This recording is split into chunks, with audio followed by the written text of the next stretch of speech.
Hey, she's not responding to me. What's up? It's a culture detective here investigating your favorite songs, and today I am finally gonna be doing a list that everybody's waiting for, and I think is even more important than the worst songs list of the year. And of course, that is the best songs of the year list. I am going to be doing the top 50 best songs of 2022. Here are the honorable mentions without further ado. First of all, I have to mention the very danceable and catchy Undo by Heize, and then afterwards Asian Glow and Weatherday's Emotional Cry on the track Center. Then The Comet is Coming with the groovy, jazzy Code. Richard Dawson's brilliant storytelling about the future on Thicker Than Water. And then I'm so proud to say that a Hong Kong rap song is on this honorable mentions list with No More Words to Say by JNYBeatz and Delta T, Dan Ta Tao, and Lin Ju.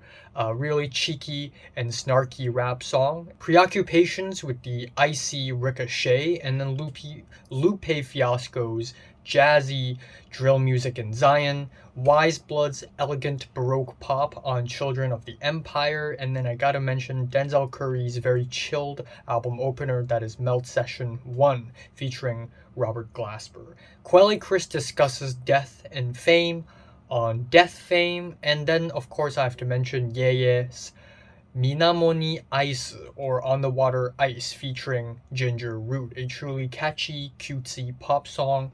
And then of course we have Rina Sawayama's incredibly energetic, ambitious This Hell. Alright, here is the top 50 favorite songs of the year. At number 50, I have to give it to Ibibio Sound Machine's incredibly groovy Afro-punk banger that is 17, 18, 19. At number 49, we have The Weeknd with Out of Time, where he throws back to the 80s with a slow grooving jam. At number 48, we have Wormrot's When Talking Fails, It's Time for Violence. At 47, we have Charlotte Adigéry and Bolis Pupul with Ceci n'est pas un cliché, which is simultaneously catchy as hell, simultaneously socio-politically conscious. At 46, I am giving it to Otoboke Beaver's George and Janice, which is 43 seconds of pure rage and aggression. Hell yes. At 45, I am giving it to King Gizzard and the Lizard Wizard's very relaxing and chilled Kepler 22B. That's the place for me. At number 44, we have Chat Pile with Why, where the band uses some hard rock and sludge rock and noise rock to rage at the homelessness issues that America is facing right now. I mean, trust me, I've lived in LA for nearly a year already, and I've seen some shit, and I can't agree more with this song. At 43, I'm giving it to Bird's Eye Batang with Riplipling, or Pangai Pung, or Pingai Ping, the Korean name for this song. So yeah, Bird's Eye Batang is actually Midair Thief under a different alias, and this is an ambient track from him. It is watery, it's dreamy, and it's beautiful. At number 42, I am giving it to Danger Mouse and Black Thought's Aquamarine featuring Michael Kiwanuka, a truly faithful and empowering hip-hop anthem. And at 41, it is Tokyo Ska Paradise Orchestra and Ridas Ikuta, or Ikuta Ridas with Free, Free, Free. Yeah, the day has come where ska comes together with J-pop, and it freaking slaps. At number 40, I'm giving it to Gilla Band's Bin Liner Fashion, a really deranged and noisy explosion of a song. And at 39, it is Always with the dreamy and sweet Pharmacist, their latest album opener. At number 38, I am giving it to my man, the Papa himself, Joji, with Glimpse of Us, where of course we have another tear-jerking ballad from him. This time he discusses seeing a glimpse of him and his ex when he's in a relationship. Truly heartfelt and heartbroken track. At number 37, I'm giving it to Lewis Cole's Park Your Car on My Face. That is awkward, endearing, cutesy, and funky as hell. At number 36, It is Viagra Boys' Baby Criminal, where the band brings some really dark humor on a dirty, gross out post-punk, dance punk banger. And at 35, oh man, it is Yukika and Kimi Jong's Moonset. Yeah, I mean, I really like Yukika's music, and this track here where she blends the K-pop with the city pop, of course, is something I love. But also, this track is just so cutesy and girly and syrupy and sweet. I just can't get enough of it. Call me, baby, call me. I love this song. I listen to this song so much. At number 34, it is Eme with Zankyo Sanka. This is the musical equivalent of pure frickin' hype with the loud group vocals, the banging drums, the over-the-top instrumentals, except it is really delivered. It's not done in a sloppy way at all. This is actually the OP to Demon Slayer Season 2, and it's really fitting, and I really like Eme's really deep-pitched vocals. And at 33, I'm giving it to Gospel with Dear Ghost. If you're looking to have an anxiety attack, look no further. At number 32, of course, is the Giga Chad of Japanese music himself, Fujikaze, with Matsuri, Matsuri, da na na na na na na na, Matsuri, Matsuri. And at 31, I'm giving it to Kylo Kish with the synth pop banger that is American Girl. Alright, at number 30, it is Nanare, of course. He has to end up on this list somehow, one way or another, with 1,000,001 mola. It's funny, because when I reviewed Nanare's Nurse 2, in the review, in the comments section, Nanare did ask me to listen to 1,000,000 mola. And I guess 1,000,001 mola is sort of like an update of that, but I love this song. This is basically Death Grips, but take all the loud, screamy vocals away and then make it drenched with anime and video game aesthetics. And I love it. I suck that shit up.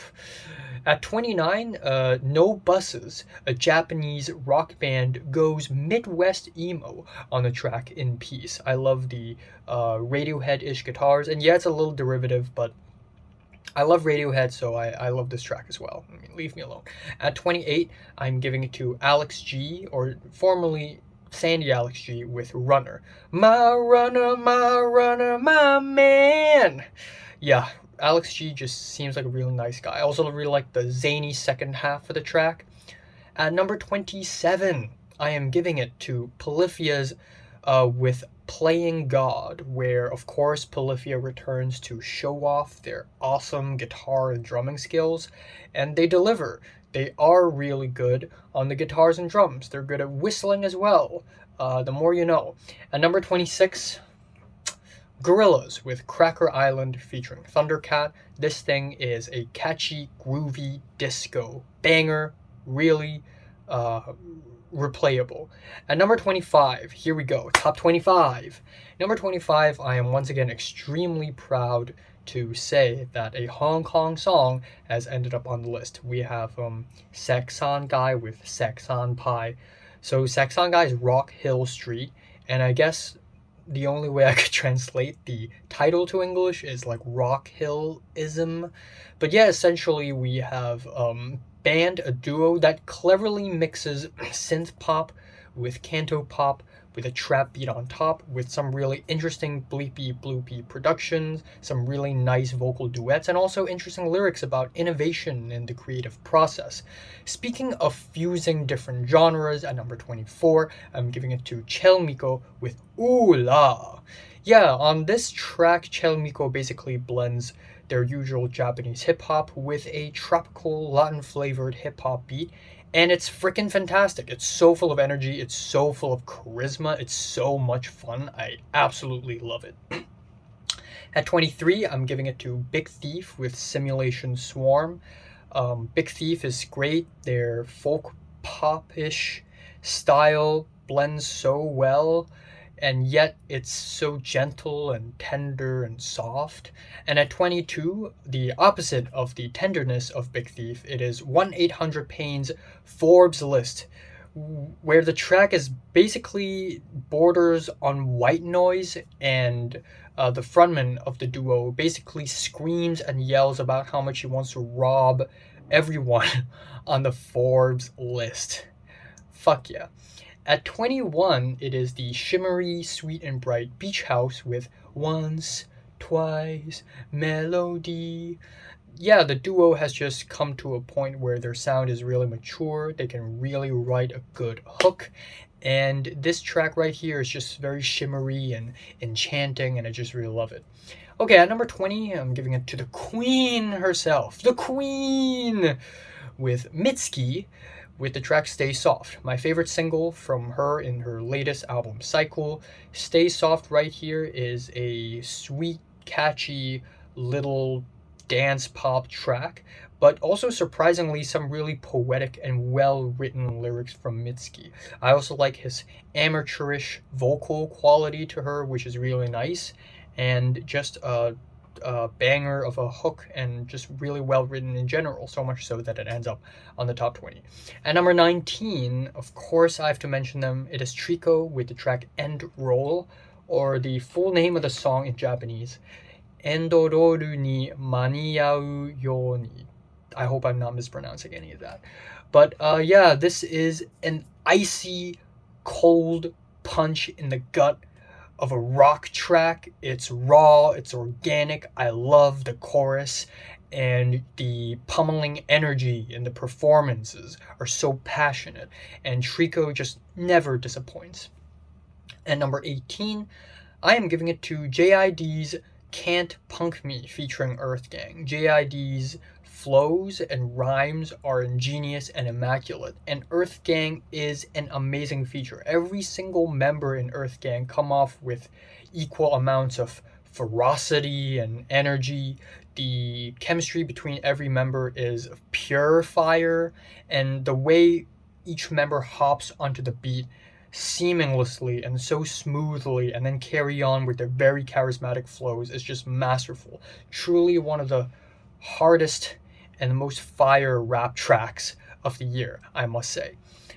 Okay, number 17, I'm giving it to Beyonce with Summer Renaissance. This is the last track off of her latest album, and it's also my favorite track because listening to this track makes me feel like I'm wandering into a sci-fi world or a sci-fi movie of sorts, where Beyonce is an all-empowering pop queen, and it's so danceable and entrancing and alien, and the keys keep on changing, and the vocals are manipulated in a way where everything's super electronic and digital, and it's very interesting to see Beyonce go to this direction and then nail this hard, land this well. So yeah, definitely. Number 16, it is Jockstrap with Greatest Hits.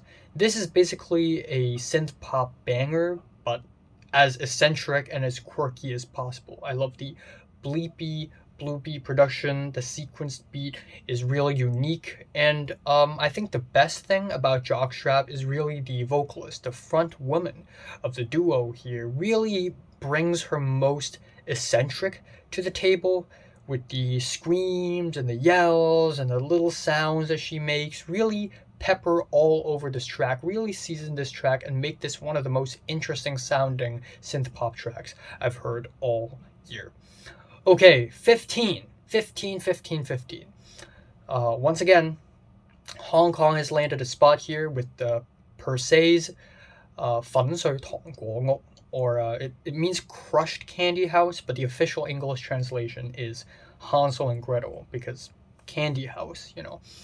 And this track also features Serenity. So yeah, this time per se basically takes canto pop and gets really inspired by Japanese rock music, but then takes it to a whole new level and makes it really bright and young and lively and heavenly as well. I love the dreamy guest appearance by Serenity, and also really like the lyrics, where not only per se talks about, life and not giving up and all that stuff, but how it also relates to folk tales and story tales. Like, for instance, on this track, the tale of Hansel and Gretel. It's truly good lyrical writing, good production, good performances from a Hong Kong pop song. Something that I'm really, really proud of.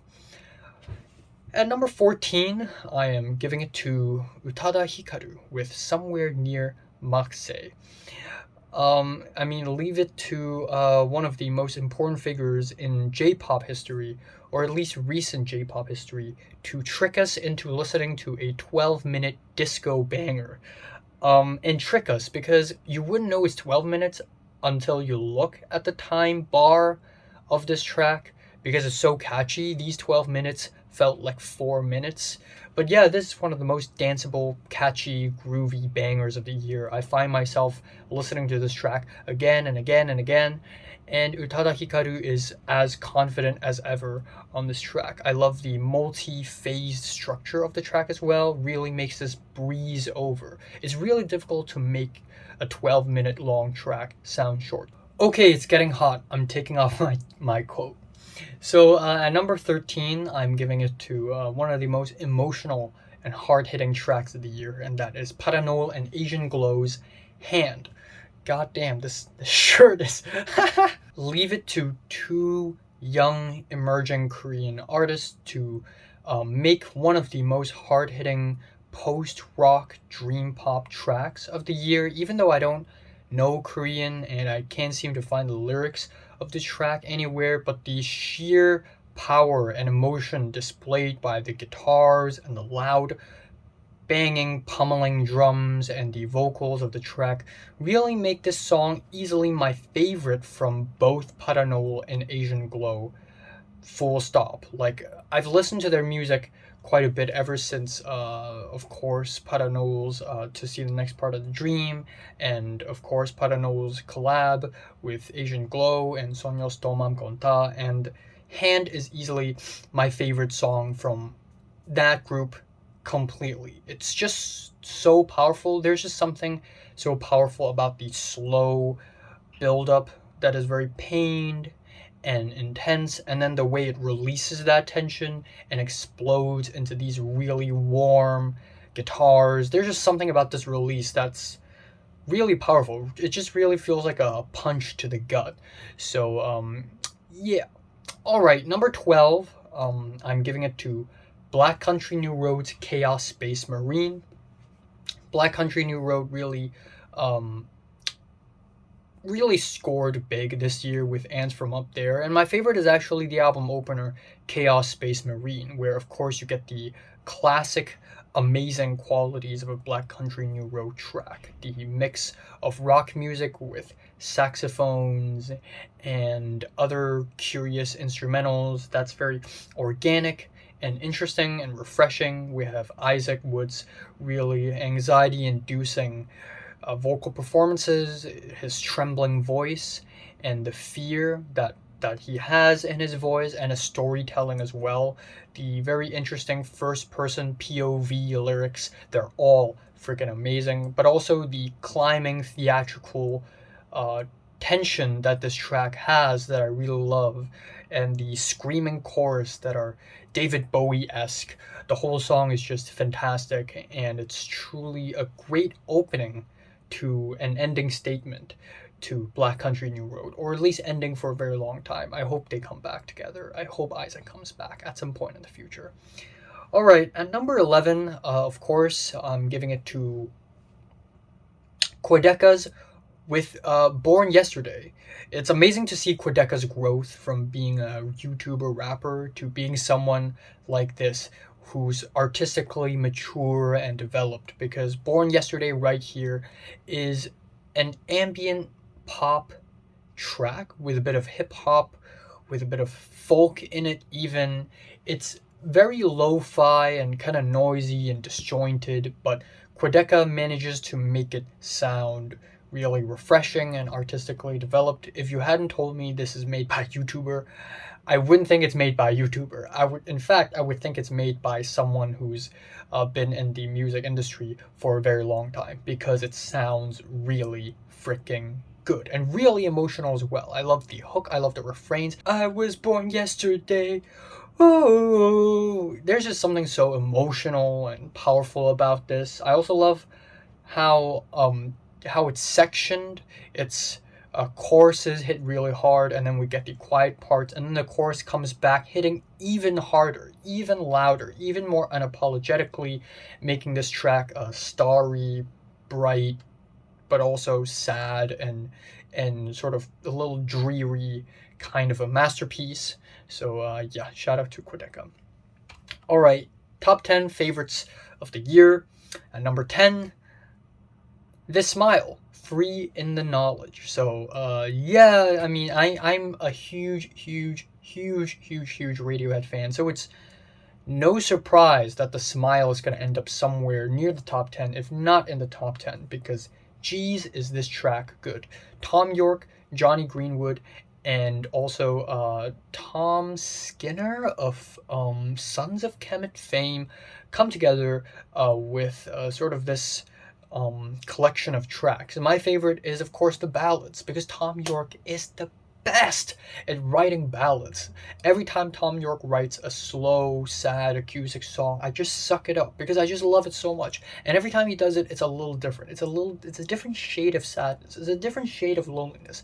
He has made many tracks about loneliness and grief and loss, but every time it's a little different. The lyrics, the style, the flavor of everything, the instrumentals, the timbre, the tone, it's just a little different.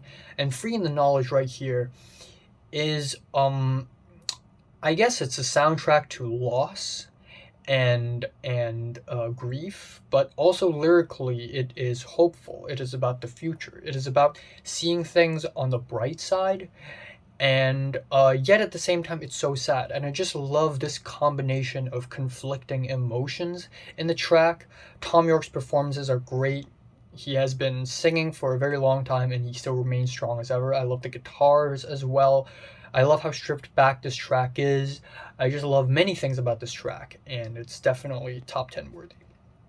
Number 9, this track comes as a surprise even for me, because I originally placed the song really low at 30 something and 20 something, but every time I listen to it like 10 times, the ranking gets higher. So it's like 20 something, and then it's in the top 20, and at the end I'm like, you know what, fuck it, I just love this song so much, I just replay this song so much, I have to put it in the top 10, and that is YOASOBI's Mista. La la la la la la la la la la la la.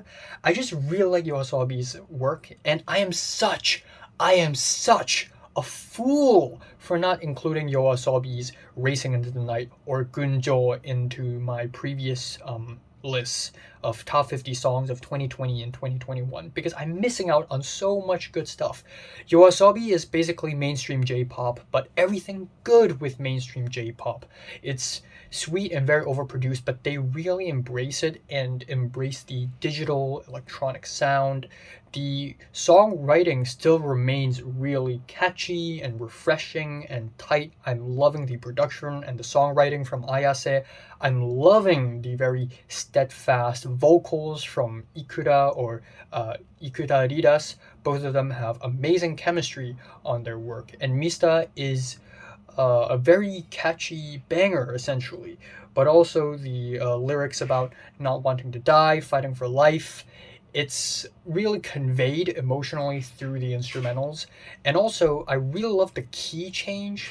The song starts off with a key, and then it keeps changing and changing and changing. And at the end, it sounds like it's completely different from the beginning, except it's actually the same key. And that's impressive as hell. And I replay the song a lot as well, especially after I came back to LA after my summer break here in Hong Kong. And this track has almost become the theme song to my life in the last 4 months, because I listen to it so much, and also the eagerness of this track just really match with my eagerness to live. So I just resonate with this track on a level. Number 8, of course, once more, I am giving it to a Hong Kong song, and that is I with Qi Joy, which I guess if I were to translate it, it means like right here. But yeah, truly spectacular track from Hong Kong. I did not expect something so elegant, beautiful, gorgeous, jaw dropping to come out of Hong Kong, where I'm from, like right now. But here we are. We have a ballad here that is masterfully produced. It has the crispy, shimmery quality of a Midair Thief track. It's dreamy, it's lovely, but also the vocals are just so soft and expressive and gorgeous. It's undefeated. I's performance. I is actually Iris Liu, but take the I, and that's her artist name, which is really cool. But yeah, I love the ending as well. I love the cold bits of key changes. It's short but incredibly tightly gorgeous, and it's just amazing. At number 7, I am giving it to Death's Dynamic Shrouds, Judgment Bolt. Yeah, this is another one of those soundtracks of my life. I just listen to it a lot. This time it is the aggression that really, really hooked me in. But really, what I think makes this track top 10 worthy is how alien it sounds. This song doesn't sound like music from Earth, and even if it's from Earth, it has to be from 100 years or 1,000 years into the future. There's something so extremely otherworldly about this track. The production, the aggressive mashing to the point of unrecognizability of a Dua Lipa song just makes this so damn powerful. And also these gigantic strikes of sound. It sounds like thunder directly striking me, or lightning directly striking me to my head and throughout my body. The pounding beats, the distorted vocals, it's just so damn aggressive and epic and over the top.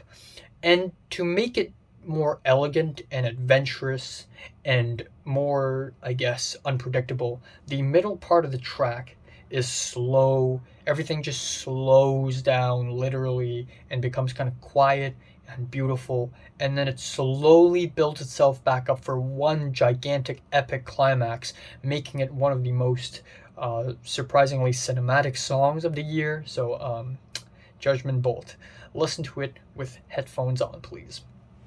Number 6, this is a bit of a personal cut. This is a bit of a personal pick because I highly doubt that any other YouTuber or internet personnel, in fact, would place a song on this list. But this song holds a special place in my heart, and that is the Natsuyasumi Band with Lightship. And I shouldn't really be placing it on this list because this track actually came out last year, and it's part of the soundtrack to Sonny Boy, which is an anime that I really, really love. Probably my favorite anime I've watched in my life so far. But Lightship in particular is my favorite track off of the soundtrack, and it's because it is played, this song is played after a very sad moment of loss, and usually after moments of loss, after moments of death. Usually a movie or a TV show would play something really dramatic and over the top, something really sad, but instead we have the Natsuyasumi Band's Lightship, which is really calming, really quiet, really peaceful, and also bright and hopeful for some reason. And just when you think it doesn't make sense emotionally, it fits perfectly for some reason, because this song is not reminiscing over the past. Oh, my favorite person, my favorite people, they have died, they're gone, and I really miss them, and I just really miss the past. No, the musicality of the song, the peacefulness of this song, the brightness of this song takes us to the future and tells us, you know what? Yes, the past is gone, it's over, but you need to move forward. You need to look to the front and continue walking, because the past doesn't matter anymore. It doesn't you can't control it anymore. All you can do is continue to move forward. So yeah, maybe I'm just overthinking all of this. Maybe it's just a freaking song, but this song made me feel things, okay? This song made me think things like this. Or maybe I just feel and think things, and then this song just so happens to be in my life around the time I feel and think these things. But either way, this song holds a really special place in my heart. And because this song is not on Spotify, I will be replacing it with Beach Phantom, which I think is equally as amazing, equally as lovely, so much so that it is my second most played song of the year. It's relaxing, it's summery. I love the crispy, clean production. They actually incorporated steel drums, tropical steel drums, in a relaxing pop track. Insane, I know. I love the cleanness of the vocals, and it's just such a nostalgic, dreamy, good time with a tinge of sadness. All right, number 5, JNYBeatz with Survivor's Guilt. Yeah, so again, one of the more personal tracks on this list. Not only is it a really good hip-hop song with great beats and great performances, but really the real star of the show here is the lyrics, where JNYBeatz explores grief and loss. For about 10 years, JNYBeatz has remained quite quiet and silent about his true feelings after the passing of his cousin and Capital Steels. And on this track, he basically pours it all out in the most honest and powerful and frank way. The Black Album cover, the very simpleness, the simplicity of the track really sells it. And it's just so emotionally naked and hard-hitting and powerful that I have to include it in the top 5. Number 4, I'm giving it to Natalia Lafourcade's De Todas las Flores. Yeah, truly one of the most beautiful things to come out this year musically. This is a Latin folk song written with utter elegance and beauty.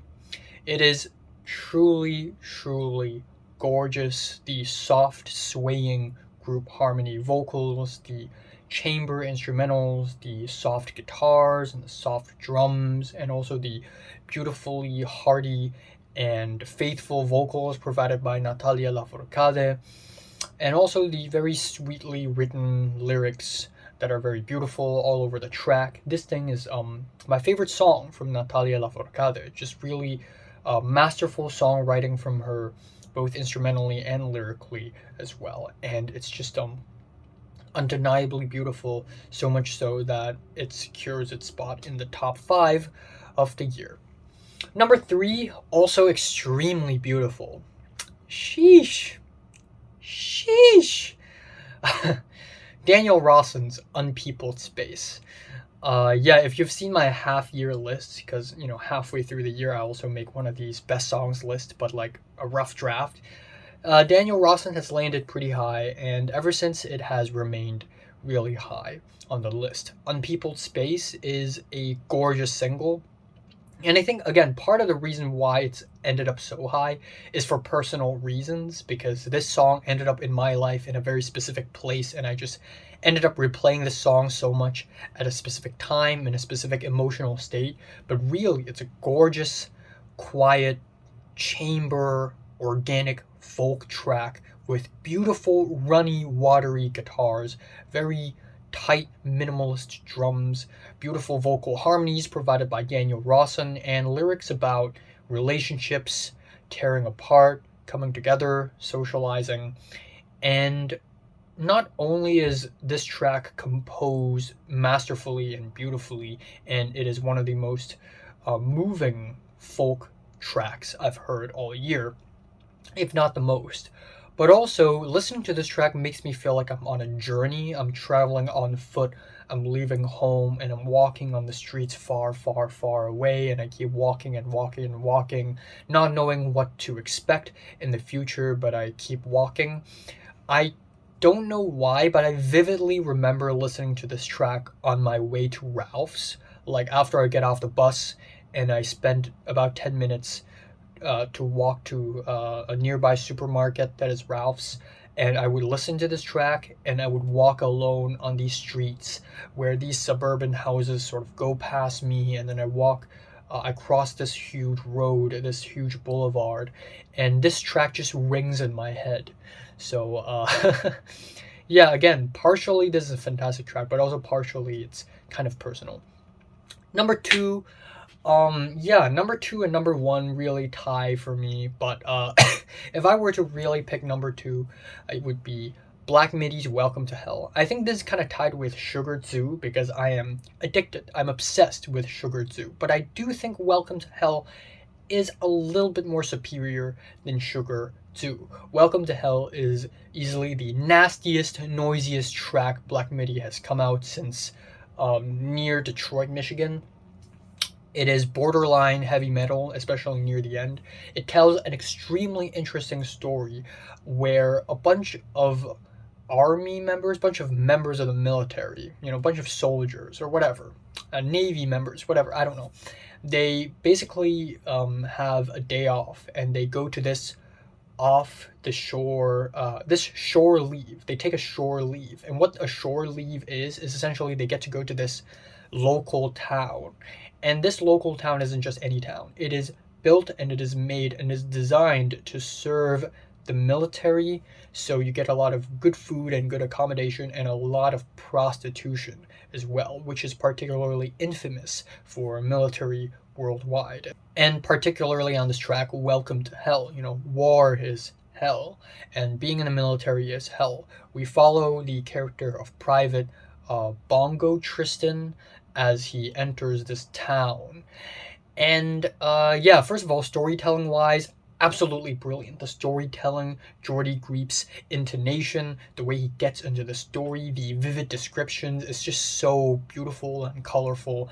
But also the instrumentals, the cycling guitar riffs, the very harsh, stiff drums by Morgan Simpson, Cameron Picton's guitars, they're all freaking tightly amazing. The constant rising tension, the changing rhythms, they're very slight, but also it makes the track more and more dramatic. It's theatrical, it's cinematic, truly one of the most well-written, solidly written, and also one of the most masterfully, meticulously crafted tracks of the year. And also the epic climax, just really, really loving it.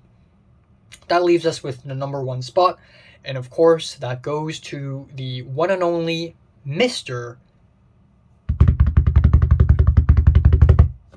Kendrick Lamar, The Heart Part 5. So yeah, Kendrick Lamar takes the pie, takes the cake, takes the trophy once again on this channel with Best Song of the Year, The Heart Part 5, which is, in my opinion, my favorite single and my favorite song from the latest Kendrick Lamar album cycle. There are a lot of great songs off of Mr. Morales, but my favorite still remains to be The Heart Part 5. I think part of the reason why this song hits so hard is because of the hype leading up to the track.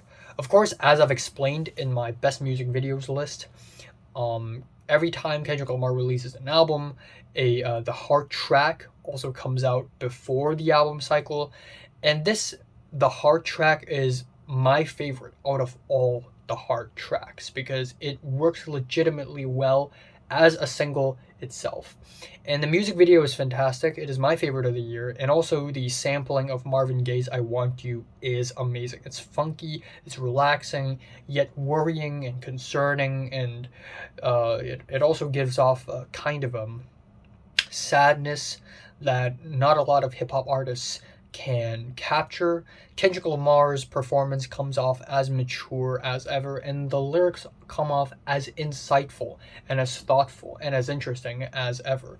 The constantly changing narratives, Kendrick Lamar's reflection on his own creative process, on hip-hop culture, African-American culture, and at the end of the track, Kendrick Lamar even sort of becomes Nipsey Hussle and talks about how he's smiling from heaven, which is a really powerful and beautiful way to end off the track. Instead of feeling like Kendrick Lamar is just saying it for, whatever reason, it really feels genuine because of the way Kendrick Lamar pens it, because of the way he writes it, and just the flows, just the changing beats. It's artistic. It's taking hip-hop to an artistic level that I feel like only so few rappers are even able to come close to this level of artistry, and Kendrick Lamar just does it so well. And again, just the very powerful reflection on hip-hop culture